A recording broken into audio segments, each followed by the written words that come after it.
practice, we're working on being more mindful. That means more mindful of what's happening in our body, our breath, and what's going on in our thoughts. Let's get started. First thing I'd like you to do is come to a comfortable seated position, whatever that may be.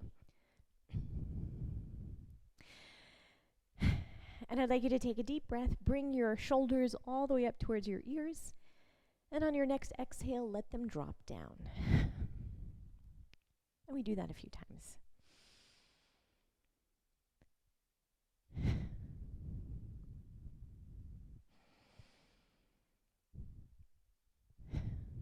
And maybe one more for good measure.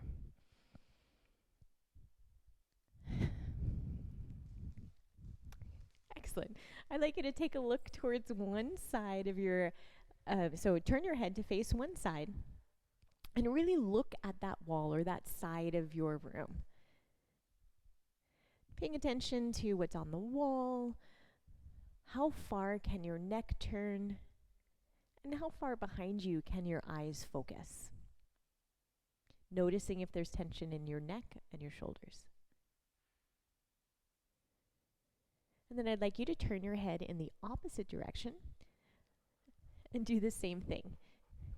First, take a look at your room, just noticing that, without judging it. So if you're seeing something that needs to be picked up later or something to be cleaned, please let that go.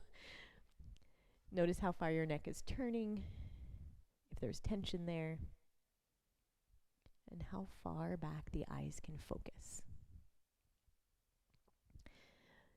Turn your head back to me. Good, sitting nice and tall. Then let your head go down. So your back is long, but you're looking down towards the floor. Noticing if there's a stretch in the back of your neck. Does the breathing change?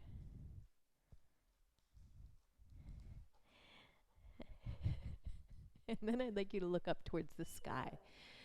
All the way up. Good. Noticing where in your neck you're feeling that. Does it feel nice or not so nice? And then bring your head back to what feels like your neutral position. Now we're going to do the one that I call turtle. You're going to slide your whole face front. So your whole neck is going front. And then I'd like to slide the back of your head back. So it almost feels like we are doing like a little turtle. We do that a few times, moving front and back.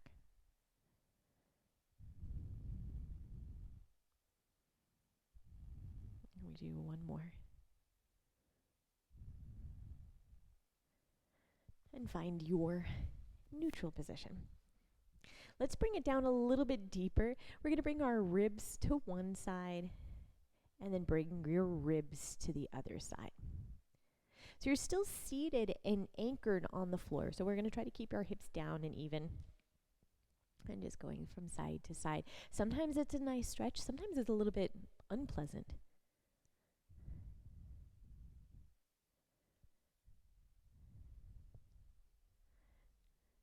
Good. Let's do one more time each side. Then we're going to bring our chest front and back.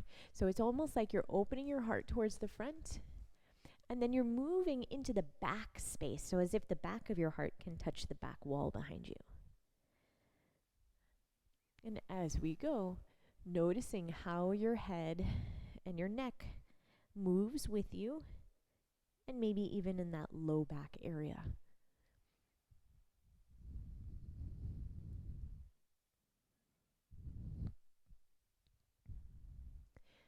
And we'll combine all of these to make a big circle with your ribs, bringing it front, side, back, and around.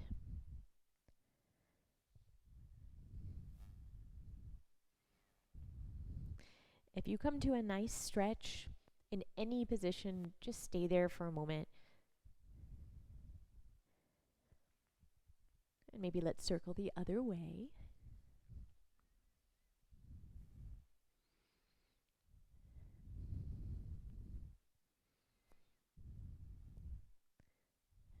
And we'll finish off this last circle. Good. Let's take a twist now. So still standing tall on the spine. Look to one side, maybe cross your hand over, and the other one could be even supporting you in the back to help you maybe sit up a little bit taller. Focus your eyes back there.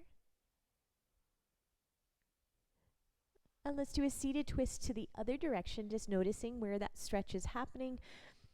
Where is it easy? And where does it need a little bit more breath or ease?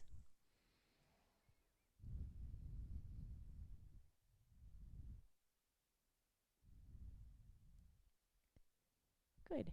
And turn back to the center. Maybe cross your arms over your chest. And we're going to twist to one side and then twist to the other side.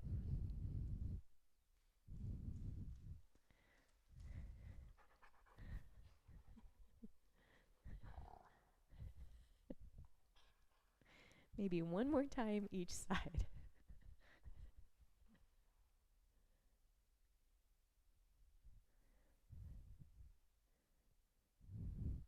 And then back to your center.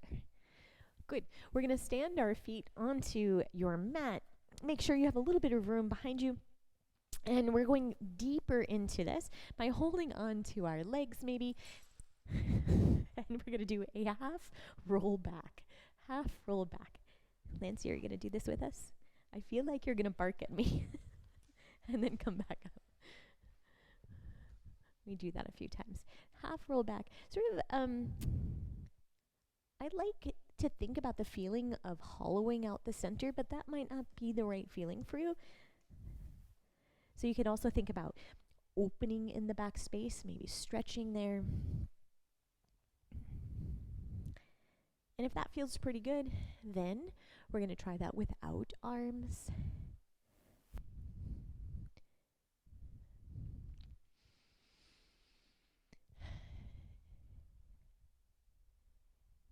Good. And then what happens if you bring your feet in just a little bit closer? Same thing.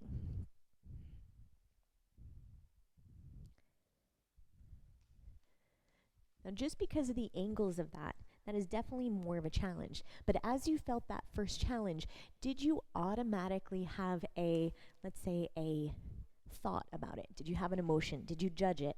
Or did you just notice it?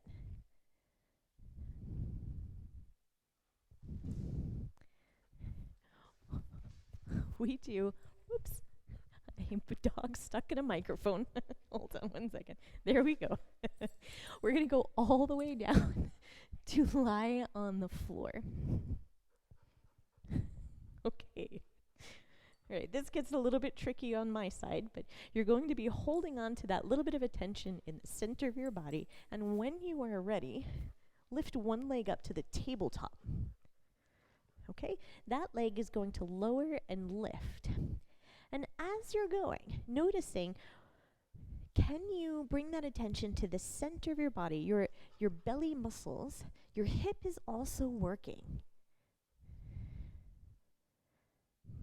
Sometimes I hear Pilates teachers saying, well, you should let go of your hip muscles, but they're working right there. That's fine.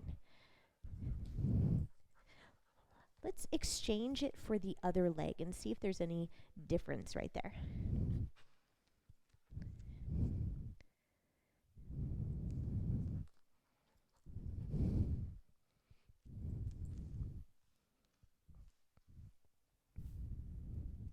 And what happens if both legs are up in the tabletop and we do an exchange? One leg goes down and then change to the other side. I'm kind of just paying attention, like what feels best of the low back and the pelvis position. Do you like it in a neutral, which means there's just a little bit of space between your low back and the mat? Or does it feel better in an imprint position, and that's where your low spine is touching the floor?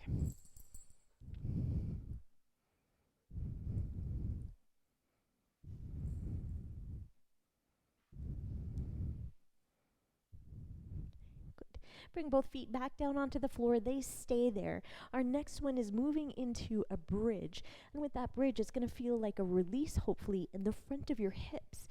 So Start with your tailbone, lifting your hips up bone for bone, all the way to the top of your bridge, and then bone for bone down to the floor. And again, noticing here, where is it easy to move? Where does it feel a little bit more sticky? We're not going to judge it, we're just noticing. Because that amount of curiosity, infusing that into your practice, helps us make better choices.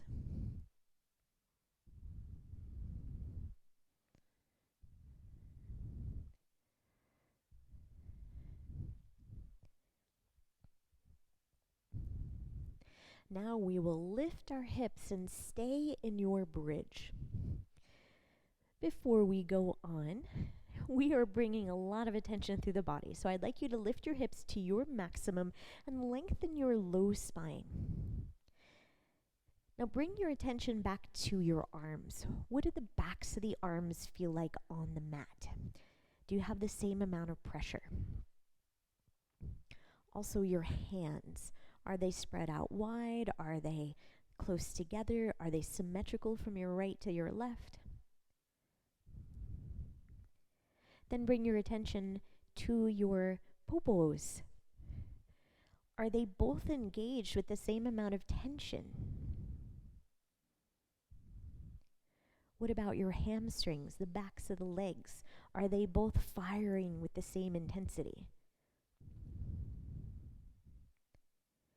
Bring your attention to your heels.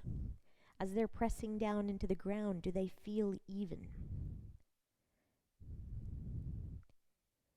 The balls of the feet, same amount of pressure, and even all of the pads of your toes spread out wide on the floor. Can you be aware from the big toe all the way down to the little toe? Take another breath, and then slowly bring your hips down to the floor.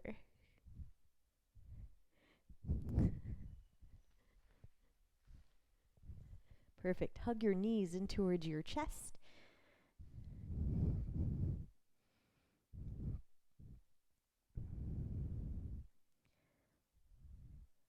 Wonderful. Bring your feet back onto the floor so they are standing on the ground.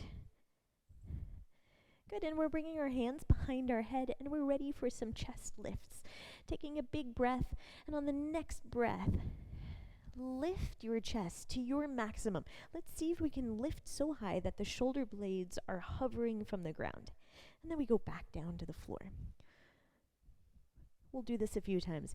Every time, noticing if we're engaging the belly muscles first. Sometimes we get into a habit of using our arms or our neck muscles for the first thing, but I'd like you to take the breath, use the belly to help the lift.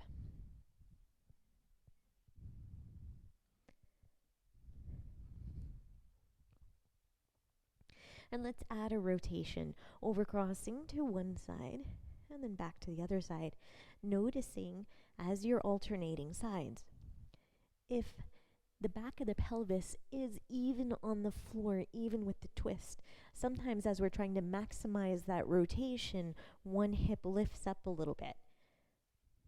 Again, it's not wrong, it's just a noticing.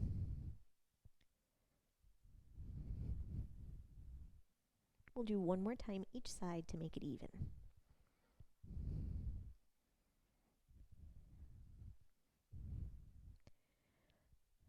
Great.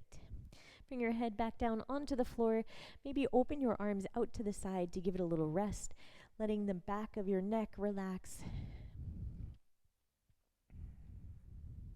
Take another breath. And then we're going into our isometric ab work. Lift your chest and bring your hands to the backs of your legs so that you're holding on with some good finger grip right there. Use the strength of your arms to pull yourself up into an uncomfortable height. Stay right there and let go of the hands. So we hold for another 4, 3, 2, and 1. Bring it back down to the floor. Take a breath. And let's do this one more time. Lifting your chest, holding onto your legs, pulling yourself up a little bit higher. Then we let go. Hold it for 4, 3, 2, and 1. Bring it down. Good. Let's cross it over to one side. We'll only do one per side. Overcross your arms onto your leg or towards your puppy and lift yourself up. Let go and hold for 4, 3, 2, 1, and back down. And then the other side, overcrossing, lifting, let go, hold for 4, 3, 2, and 1, and back down to the ground.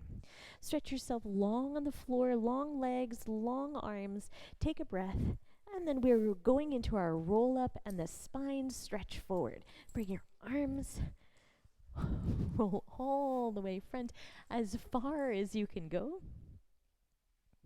Spine stretch forward, and then bone for bone, going all the way down to the floor. We do that again. We lift and roll. Into your tall seated position. You might want to sit up a little bit taller for this one. We are bringing our arms out towards the side. We're getting ready for a spine twist. Lancy, do you want to sit? He does not. So we're going to continue. We're going a twist to one side and then back to the center and twist to the other side. As we're twisting, if you don't have enough room at home, bend your elbows. Great. And notice how if the legs are moving, that see, in Pilates we have this funny thing. Maybe pause for a second. Give a second of pause. In Pilates, it's one of the only sports where we don't twist the hips when we're doing spine twists. But every other sport, like if you're doing tennis or golfing, your hips are going to help the rotation. So that's where we get a lot of our power. But in this method, in this Pilates right now, I'd like you to have your hips anchored so we can work on all of those other muscles that are doing the spine rotation. So it's not about getting the power from the hips, it's about finding a little bit more nurturing of those small muscles next to the spine. So let's reach our arms out one more time. Notice how your hips are in contact with the floor. And then we start to twist above your hips. It might mean that you don't go quite as far. And then back to the center, and then to the other side. Good, and continue that a few times. So you'll notice if your hips are going with you because the legs will sort of drag on the floor. And I want your legs to be planted on the floor. Let's go one more time each side.